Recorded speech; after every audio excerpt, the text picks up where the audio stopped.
Right now we're live. What's going on, guys? Disorderly Product News here. I'm here with the one and only. Shit. What's going on, guys? Sorry, I accidentally turned off the microphone. I'm here with the one and only James Gibson. James Gibson has a controlling case for torture by a law enforcement agency in the United States. He was a victim of the Midnight Crew and John Burge. Spent 29 years in prison, but certified innocent. I know. I wouldn't have to read it anywhere. I was in the courtroom, clutching my heart. It was like a movie scene. They went this way. He went that way. He went this way. He went that way.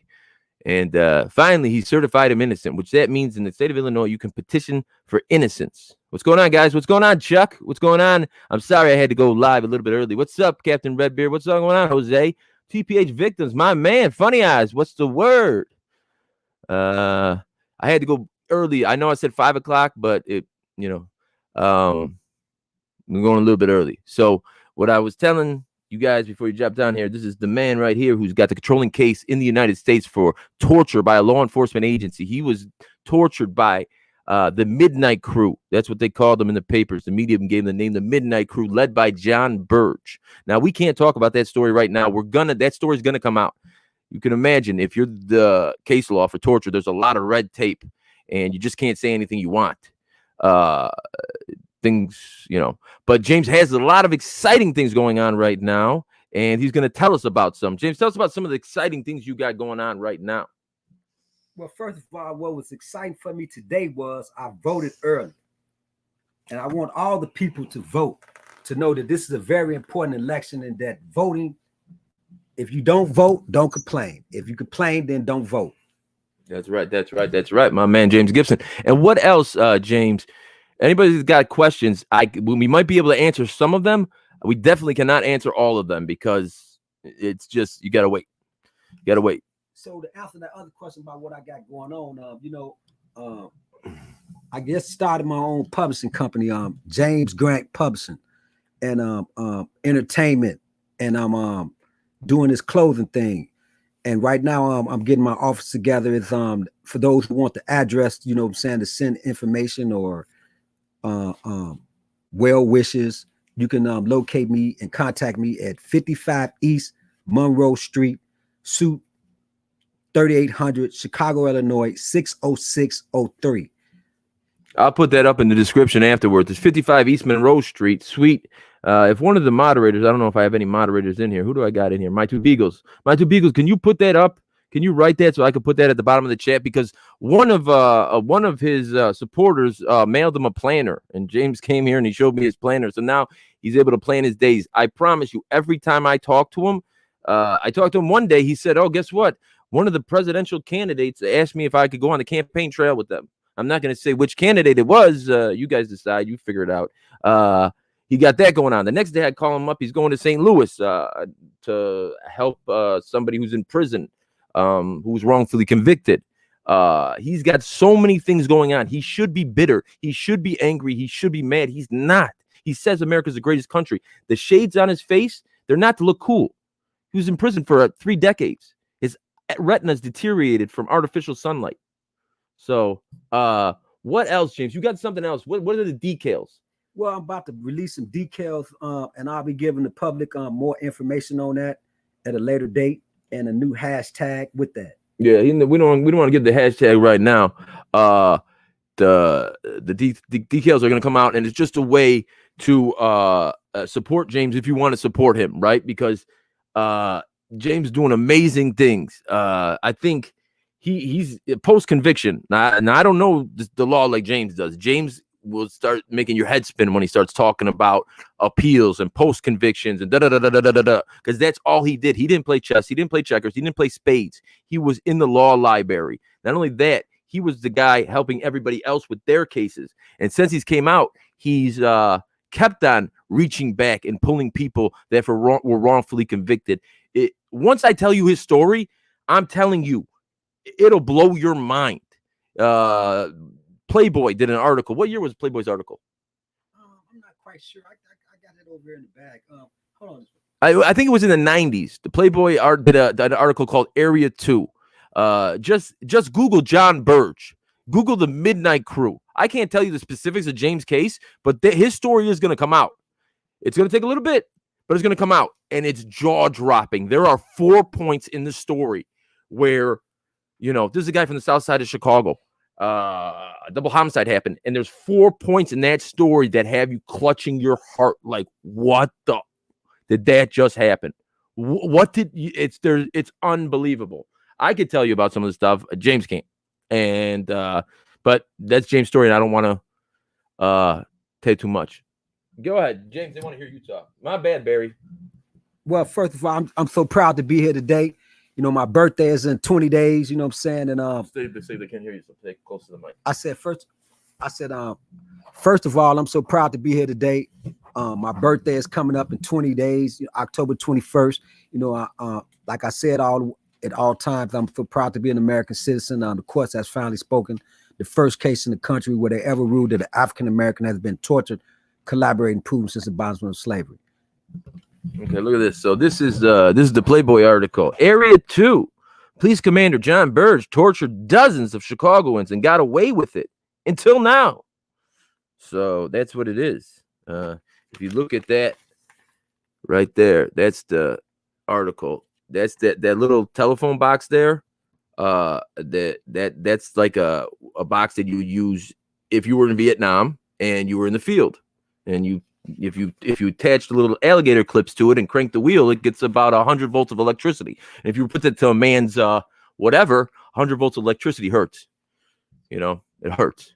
But I don't know. It just so happens that John Burge was in Vietnam. It just so happens he was part of the military police. It just so happens he was involved in questioning the Viet Cong. But maybe it's just a coincidence. I don't know. And James, what else are you doing today besides that? What else? What else can we say you're doing? What else do you want to say to your supporters? Just talk like they're your people. Well, at this time, I got a lot of things that I'm doing. I got a new team that I'm gonna be bringing out.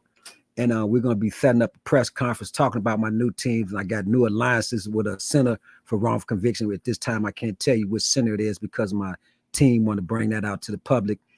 And I'm just happy to be here, man. I woke up this morning, even though we're in a pandemic, man, I woke up, I prayed first, man, and I'm keeping God first. Yeah, it's not John Burge. It's JONBURGE. And then the Midnight Crew. Or his crew of henchmen. Yeah, and then if you wanted to Google it, you Google House of Screams, the Chicago Reader. That's if people that like to read, Google the House of Screams, Chicago Reader, and that's not James's case, that's somebody else's case, but that's pretty insane. There was over 100. I mean, so Chicago made reparations in 2017. They paid out, I don't know, 4.4 million. 5.5. 5.5 million. 54 people got 100,000. Yeah, these are there's over 200 people that were tortured, and not all of them were innocent. James is innocent. I turned down the offer. Turned down the offer. He also turned down 5 deals to get him out of prison. He's on year 23. James, sign away this, and we'll let you out the door right now. James goes, no. What the? Are you out your mind? Don't give me anything. Let me out the door. You don't have to give me clothes. There was no real reason thinking that he's gonna ever get out. If you turn down 5 deals and you got life sentence, you got balls of steel. But that's just me talking. What do I know? Well, yes, for the record, they offered me 5 deals. They offered me 2 alpha pleas. They offered me 2 deals to withdraw my oral arguments before they started arguments, and they offered me the last deal, which was to withdraw my certificate of innocence. Yeah. And anybody that knows, if you know the West Memphis 3 case, that's a popular case of Paradise Lost. There was a documentary on HBO, and then they made a movie about it with that blonde-haired actress called The Devil's Something. Those three guys from Paradise Lost, they got an Alford plea, and basically what that is the state says that we're gonna let you go. We're not gonna say that you're innocent. You can't come back at us for any money, but we're gonna let you out. So they know they're wrong, but they don't want to compensate any. They don't want to do nothing. And if it wasn't for the fact that one of those 3 was on death row, the other 2 were going to turn it down. They just didn't want to see their friend get murdered. Because if you don't take the Alford plea, and that was in Arkansas, it's called West Memphis because it's west of Memphis. And at that time they were running low on the drug in which you used to kill somebody, and they did a rash of death penalty cases, and they killed, like, I don't want to say, look it up, maybe 5 guys in 2 months. But James's case was originally a death penalty case. His case was originally a death penalty case. So what this man's gone through is unbelievable. So look out. There's no way you can't see. I'm going to keep you guys posted with everything James does. Like, I'm trying to give you guys as much content as I can, but you have to understand there's a lot of stuff we just can't say. We just can't say because it's not time. You know, there's a lot of red tape, but James has been all around the country. And when he goes there, he's supporting people, right? He's blowing off fireworks for little kids, you know. So I asked myself, if I have a platform to help him and his hashtag's an inspirational quote, then I'm gonna do it. My man, I want my question put up to Mr. Gibson. What's your question, El Coro?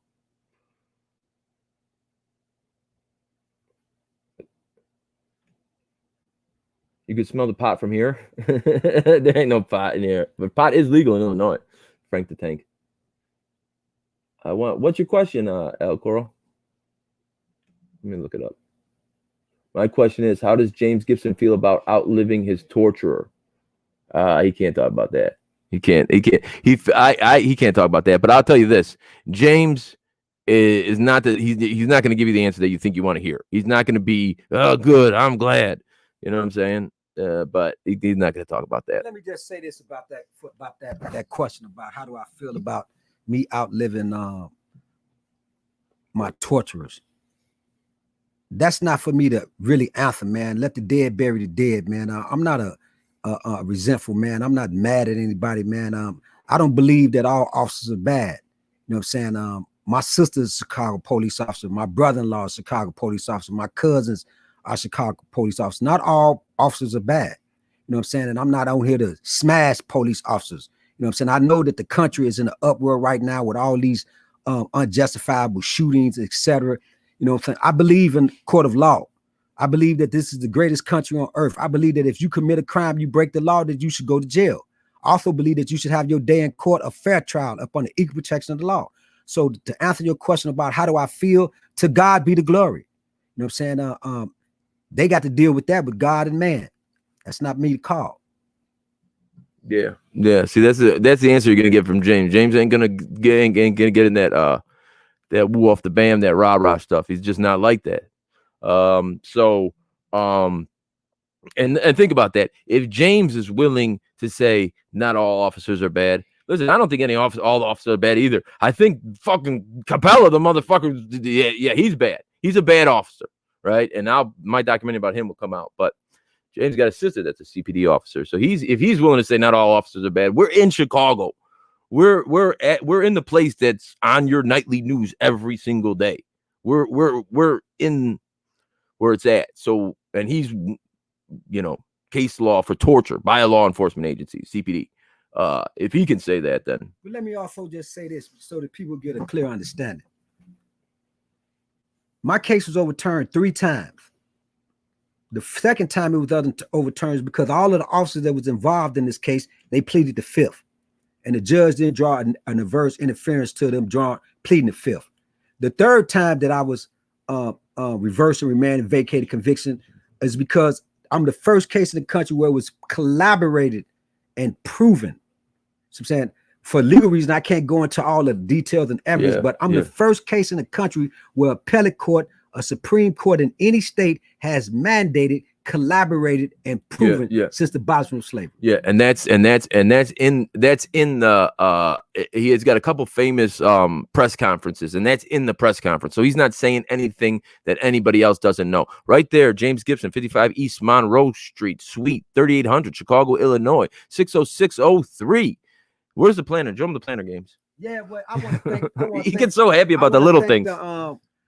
The person that sent me this planner here and told me to start writing down things and planning my day. You know, I'm still trying to learn how to use these phones and these technologies and turn on the microwave and turn off the security and turn on the TV. You know, you got to have a code for everything. But this planner, I can just write it down. And so I just want to thank them for sending me this planner. And it's nice. It's got all these things in there I can take notes on, dates and locations of time. This is really nice, man. You know, it really is. Yeah. It's almost like an early birthday gift, you know? I believe December 27th, 1989 was when James first was locked up. Then he was let go. You'd have to hear the story. I can't even. Oh, my God. It's so unbelievable, dude. You're going to see it on a major screen. You're going to see Denzel Washington playing James Gibson. But think about that. 1989, New Kids on the Block was a big deal. What? Oh, yeah. Just you could Google James Gibson, and that can tell you everything. You know, it's all there, right? But anybody that says anything other than he's innocent, I was in the courtroom. The state sat to the side. The state said, we're not even going to try and contest this. The state sat on the sideline. It was the chief judge. Reason why it wasn't a jury, because he didn't take a jury trial. His public defender had him take a bench trial, which means only the judge decided, not 12 jurors, which was a terrible, in my mind, it's a terrible decision. But what do I know? But so the chief judge in the criminal courts building said, certified him innocent of these crimes. That's not an opinion. That's fact. Google James Gibson or look at the post I put today and hit the link. That's when he came out of the courtroom where he got certified innocent. Because when they let him go from prison, it was just on a bond because they're going to throw out testimony because he was tortured. Obviously, the case would have came out different if you weren't tortured into saying something. No. Don't say anything about that, James. But so James, what were your feelings? Remember when you were standing in front of the group of reporters and you said, I wrote you. And when you first came out, and Kim Fox, the Chicago State Attorney, Cook County State Attorney, gave you a hug, what were your feelings in that moment right there? Because that was unbelievable. Well, my feelings at that moment, man, let me first say this before we go into anything else, because I don't want the public to get this twisted up. This case is not only about torture. This case is about malicious prosecution, false imprisonment, conspiracy, fraud, cover-up, frame. The city of Chicago tried to kill me. They knew they had the wrong guy 30 years ago. So let's put that out there. Torture is, they talking about torture because the city of Chicago gave us a torture center. They built a memorial center. They teaching the case in school, et cetera, et cetera. They made reprimands. But this case is bigger than torture. It's about malicious prosecution, false imprisonment, the wrong guy. They knew they had the wrong guy in 1989. And in that moment when I went through the certificate of innocence, I had to go through a special prosecutor. Then I had to go through the prosecutor that was elected, Kim Fox. You know what I'm saying? So I went back and forth. And then they was calling me talking about, we'll let you go. We'll drop all the charges. You just give us the certificate of innocence. No go. It was a no go. I wanted to prove my innocence. I wanted my day in court because this is the greatest country on earth. And he's saying those things from prison. From prison. He was saying when he's turning down these deals, he's turning them down from prison. He's not turning them on the street. He's not at home with his girlfriend in the bed. It's 2 hots in a cot. 3 hots in a cot.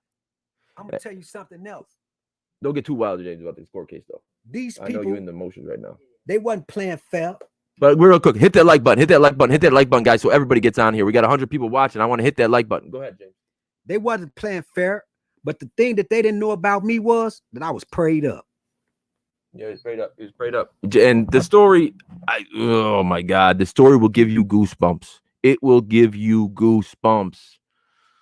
But I you know what? And I have, when I first met James, I did it. We didn't really know each other. And I did an interview with him. And I still have that footage, but I never put it out because I just didn't think it was good enough. Because that story is so great. And it needs so much more than me and him just having a one-on-one conversation. It needs way more editing, way more. Like, this story is unreal. So I just didn't feel it was right. It's the most important story I'll probably ever tell. And I've heard the whole story. I know everything that happened. I know everything that happened from the beginning, the first day they put him in a little room and they kept him in a little interrogation room for 3 days, fed him nothing, gave him nothing. You've seen First 48. You know what a little interrogation room looks like. His brother was in there. but somewhere else in the building. But you know, that story's coming up, and that it's unbelievable. The story goes all the way to Palermo, Italy, and it's unbelievable. Michael Jordan, what does James remember? NWA. So what, James, what was going on in Chicago in 1989? When you were on the street, what was your life like in 1989 on the streets? If we go to December 26th, I think it was December 27th, you got locked up. What was your life like? What were you doing on the south side of Chicago? In 1989, I was home on a college break, and I got swooped up into this madness. But I was at the time getting ready to get married. My daughter was born. My girl was in the Army, and my whole life was ahead of me. You know what I'm saying? I was living my best life. Yeah, James. Okay. Yeah. So can you hear him when he's talking, guys? Beagles, can you hear James when he's talking? But so he's at home from college. He's on a college break, and he doesn't come back home for 30 years, 29 years, 7 months, and how many days? 4 days. 4 days. But what did you remember? What was going on in Chicago in 1989? Do you remember anything? With the Bulls hadn't even won a championship yet. The Bulls hadn't even won a championship. That they had a star player. Michael Jordan had just came back from tearing his Achilles, and everybody was thinking that he wasn't going to beat nothing. He was ruined, but Michael Jordan showed him that he was going to be the greatest player of all time, and he didn't quit. So James was out before Jordan even started messing with the Pistons. He got hurt, I think, in his second year. James was out all the way back then. James, put down your hat, James. Hold on. Tell the people real quick. I'm going to tell you on my head. Chicago Bulls, baby. We're going to show you we true Chicagoans around here. Chicago Bulls, baby, all the way. You know what I'm saying? Even though LA doing their thing right now, I ain't taking nothing back from LA, but I'm a diehard Bulls fan. Yeah, listen, there was another auditor that wanted to talk shit to me, right? He goes like this to me. There's another auditor right there. Look at that. What does that say? That's the Chicago Bears. And if you forget who I am, they're right there. Disorderly Product News on the side. I'll get one for you too, James. Anyways, there was another auditor who talked shit to me. He said, "You think you're hard because you're from Chicago, motherfucker? Chicago's hard because me and James are from it. Remember that. You can't be hard if you're from Chicago. You can't be anything but hard. It's hard here. I grew up in a mob-controlled neighborhood. James grew up in a very tough neighborhood. It's hard times here. It is what it is. I grew up on the south side of Chicago, 57th Street. No love, man. Inglewood, man, on the land. Inglewood, and Inglewood is. But I'm coming on back. I'm no longer in Inglewood no more, man. We're moving up now. We're moving up. And I'm just gonna say this real quick, and this is only for my real subscribers. Do you know who the commander of Inglewood is? You guys know. You know, it starts with an S and it ends with a G, and it's Snelling in the middle. Snelling. So that's the commander. When I was in 7, I was in Inglewood. That's it's and what was so James? Me growing up in Little Italy, my impressions of Inglewood are probably much different than your impressions of Inglewood. What do you remember about Inglewood growing up?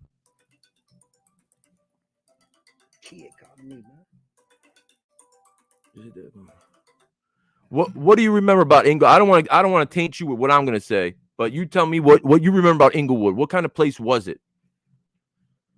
Well, you know, I came from a family, man, of people that was trying to work, man, and trying to better themselves and get up out of Inglewood. So my mother always tried to make an avenue for me where I wouldn't have to go through a lot of things that other people was going through, like drugs, gangs, and alcohol and stuff like that. For the most part, most people were just hardworking citizens, man, trying to make a living and pay their bills, man. It had its good, it had its bad. Now, in the last 30 years, man, it's terrible. It's terrible, terrible, terrible. We got to stop the killing over there, man. All the shooting, all the killing, man. I can't even explain it, man. So when I was in Inglewood, it was a whole different ball game. Now, man, it's just horrible. It's terrible.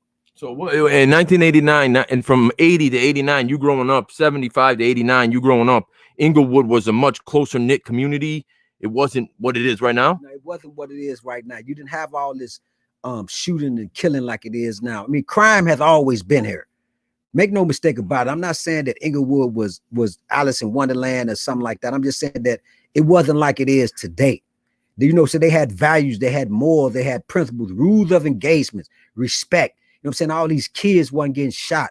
You know what I'm saying? Elders could come out and sit on a porch. You know what I'm saying? The neighbors would help the elders take their garbage out. Somebody would come over and help you take your mama to the store, wash the house out, clean the bathroom, take the garbage out. We can't do that now. Yeah. And James don't live over there anymore. But so being my impressions of Inglewood is on the south side of Chicago. It's like the epicenter. If you think it's a rough neighborhood. If you gave Chicagoans a poll from the north side to the south side to the east side to the west side, you would say, what would be the roughest neighborhood to be growing up in? I think they would say Inglewood. I think that has traditionally been known as the roughest neighborhood. But like, I knew James was going to say that because I've lived in areas on the west side and stuff. It's a community. It's not the way you think. It's not the way they portray it in the news and stuff, So I knew he was going to say that. Go Sox. James, you a Sox or a Cubs fan? Sox, baby. Sox all the way. Yeah, Sox are south side. Cubs are north side. But I'm a Sox fan myself. Joe Cool is for the Chicago Elders. Real news. Keep grinding, buddy. Let me see what else we got. What's up, Jean-Claude? My man. That's Jean-Claude. He's one of the disorderly families head members. Where are you from, Jean-Claude? I know you're over in the UK somewhere, right? You're in England somewhere. El Coro right here. This guy, he's from he wrote to you. He's from Australia. Man, I'm looking to come to Australia too, man. I just got my passport. I want to come to Australia. I want to go to the UK and Amsterdam. Yeah, you got a lot of stuff. You got a lot of stuff you missed out on. You got to go do you. Canada. Oh, Jean-Claude's from Canada. Oh, and I want to come to Canada too, man. Yeah. I'm gonna bring my Canada goose up there. We gonna do it.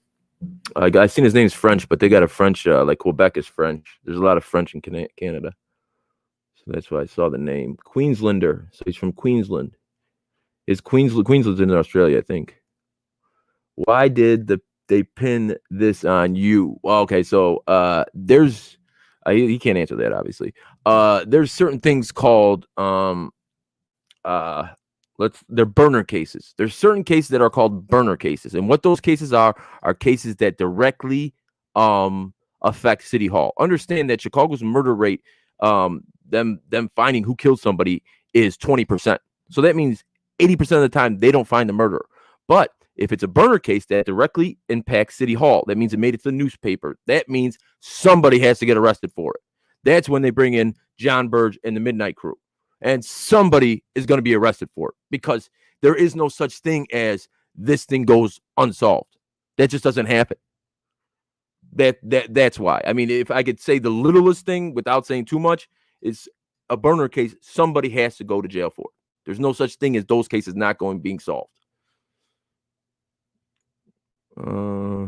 Thank you for your wonderful work you've been doing for all of us. This is important to all U.S. citizens. God bless you. Thank you, Teresa Hamster. And she's talking to you, James. Thank you. He said he's El Coro in Queensland. Said he lives by the beach. You're welcome to come over there anytime. So you got a place to stay in Australia now. But just send me the address when I get over there. I'm coming, man. I'm coming. If you guys have got any questions, we're gonna take a couple questions. Then James got to go, man. James always shucking and jiving, always moving. Trust me. Tomorrow I'm gonna call him, and he's gonna be like, "I'm going to help somebody in Colorado." He's always doing something big. But I'll be in Indianapolis this weekend, Saturday night, Indianapolis. Damien, he changed it. What is this dude all crazy about? What's this dude saying all crazy shit in here? For unreal story from UK, check out Jim Kelly on Ridge Planet. He was disappeared into an instruction for criminally insane, simply providing I'll put up Jane's story against anybody's story. It's ridiculous. I understand there's other crazy stories. Okay, I'm just telling you that that's the plea they took in the West Memphis 3. If you think they're guilty, you think they don't guilty, I don't know.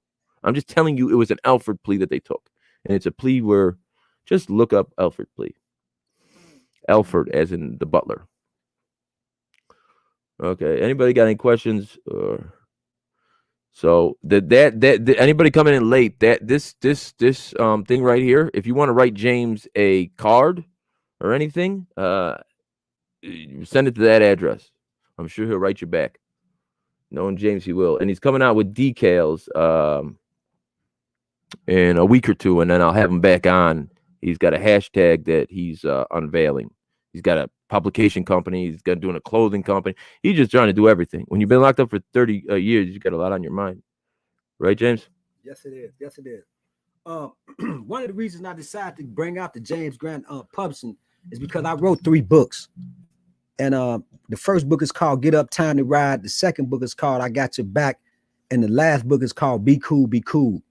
And so I was pitching my story around to different people, and they was telling me different avenues to take. And so I decided, you know, I put my own book out, tell my own story. And so now I'm going to put my story out. And files with the music entertainment, I know a lot of gifted guys that just need a platform, just need an avenue to put their music out, their message. And so I decided to take on that. And as far as the clothing line, you know, I want to bring a new flavor. Me and my girl, we want to bring a new flavor called Moon Booty Clothing. We want to bring a new flavor to the Midwest. You know, and so I'm just trying to, you know, do something positive as far as the Center for Wrongful Conviction. I'm gonna be doing a major press interview the day after the election, and my team will be bringing this announcement to the college that I'll be joining and place I'll be working in, and I'm gonna be pushing legislation. Yeah, so Moon Booty Clothing, I guarantee that was his girlfriend's name. You can't guarantee James didn't come up with Moon Booty Clothing. But James, so right here he says, do you have a Facebook page? Do you have a Facebook page you want to give out? Yes, I have a Facebook page. It's James Gibson. Yeah.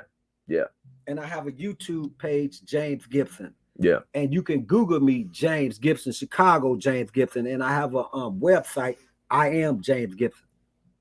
Thank you, John Claude. Thank you. But no, I'll give it to him. But nobody else send money through here. If you want to send money, send it to him over through here. Or do you have a PayPal?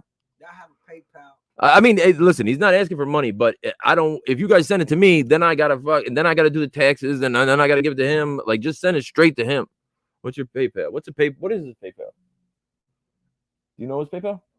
No, we don't know his PayPal. I got a Cash App. I got a Zelle. We'll put it in I'll put it in the description.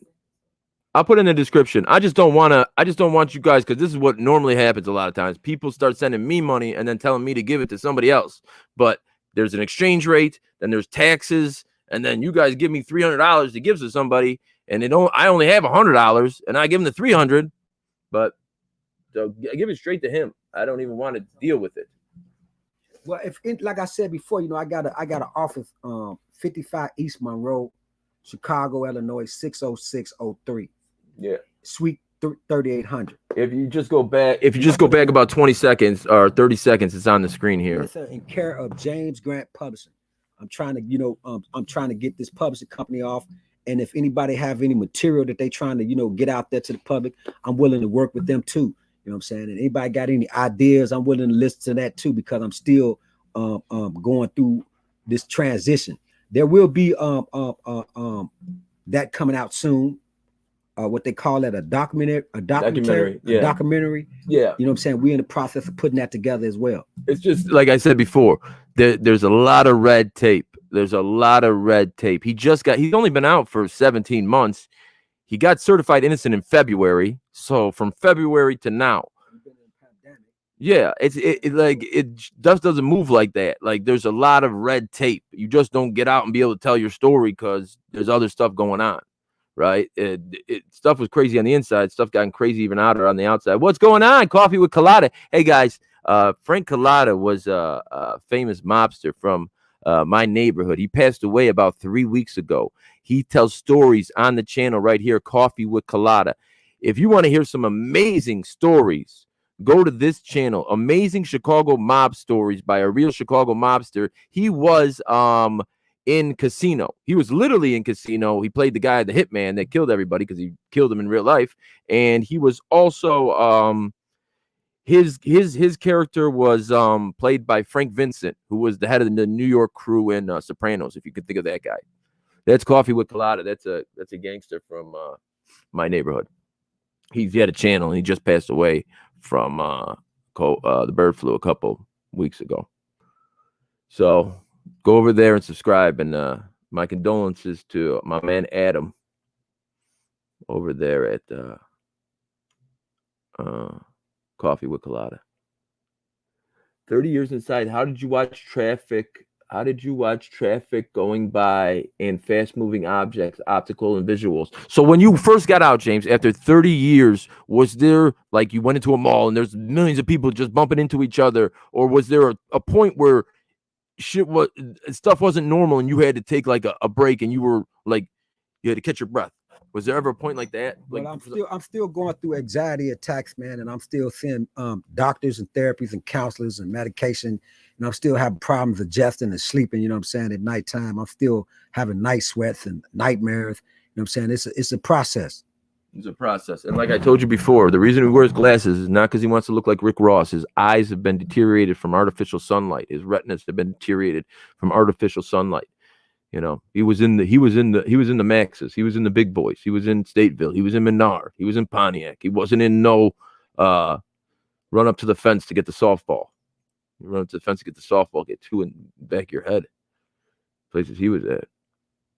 Well, so one more thing. Well, let's say, James, what was a normal day like for you? Like, what would be a normal day in prison? What time you wake up? What do you do? What do you eat? What does that look like for somebody that's incarcerated? Well, I can't speak for what was a normal day for an inmate because for 30 years, for 25 years, I didn't even watch TV, even though I had a TV. You know what I'm saying? I missed all of the Super Bowls. I missed all of the championships. I missed all of the World Series because I wrote 10,000 letters. You know what I'm saying? My normal day consists of getting up in the morning, praying, washing up, drinking a cup of coffee, and writing letters and reading legal law journals.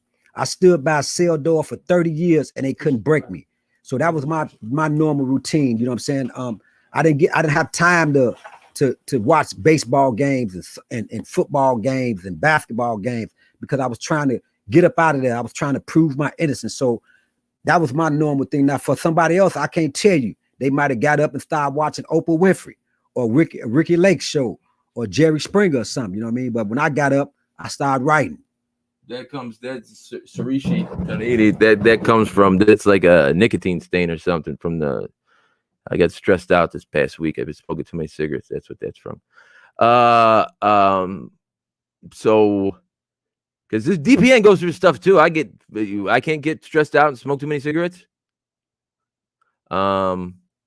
What else do we say? So is there anything else you want to say, James, before we go? I want to just say, man, y'all stay tuned, man, because I got more to bring, man. You know what I'm saying? If anybody needs some help out there, man, I can help them with, man, y'all reach out to me, man. That's what I do. My man. That's James Gibson. He's got the controlling case for torture by a law enforcement agency in the United States. The People versus Gibson. Ben was incarcerated for 29 years. The Playboy, Hugh Hefner, wrote an article about him called Area 2 back in, I don't know, was it 1990s? Area 2 right there. Area 2. There you go. You can see it there. So that and what else did I say? Area. Okay, so that.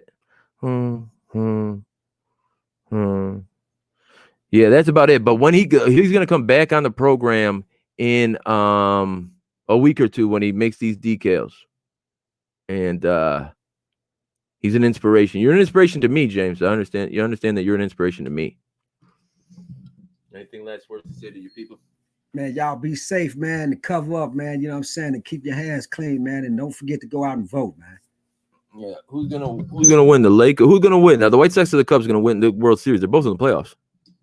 I'm going with the White Sox, man. It's time for the White Sox to get another championship. You heard that, James Gibson. He could tell the future. My man. All right, guys. This has been Disorderly Product News with James Gibson. Wishing you all good luck. He's gonna come back on. He's gonna tell his story, and then when the documentary comes out, when we make that, or whoever he makes it, if it's on the big screen, listen, you guys, your jaws are going to drop. We're going from Palermo to Chicago to incarcerated to unincarcerated to unbelievable stuff. And then incarcerated again and then unincarcerated again. Oh, this shit's crazy. Shit's crazy. Anyways, guys, my name is Disorderly Product News. Wishing you and yours a very happy and safe, healthy weekend. Good night.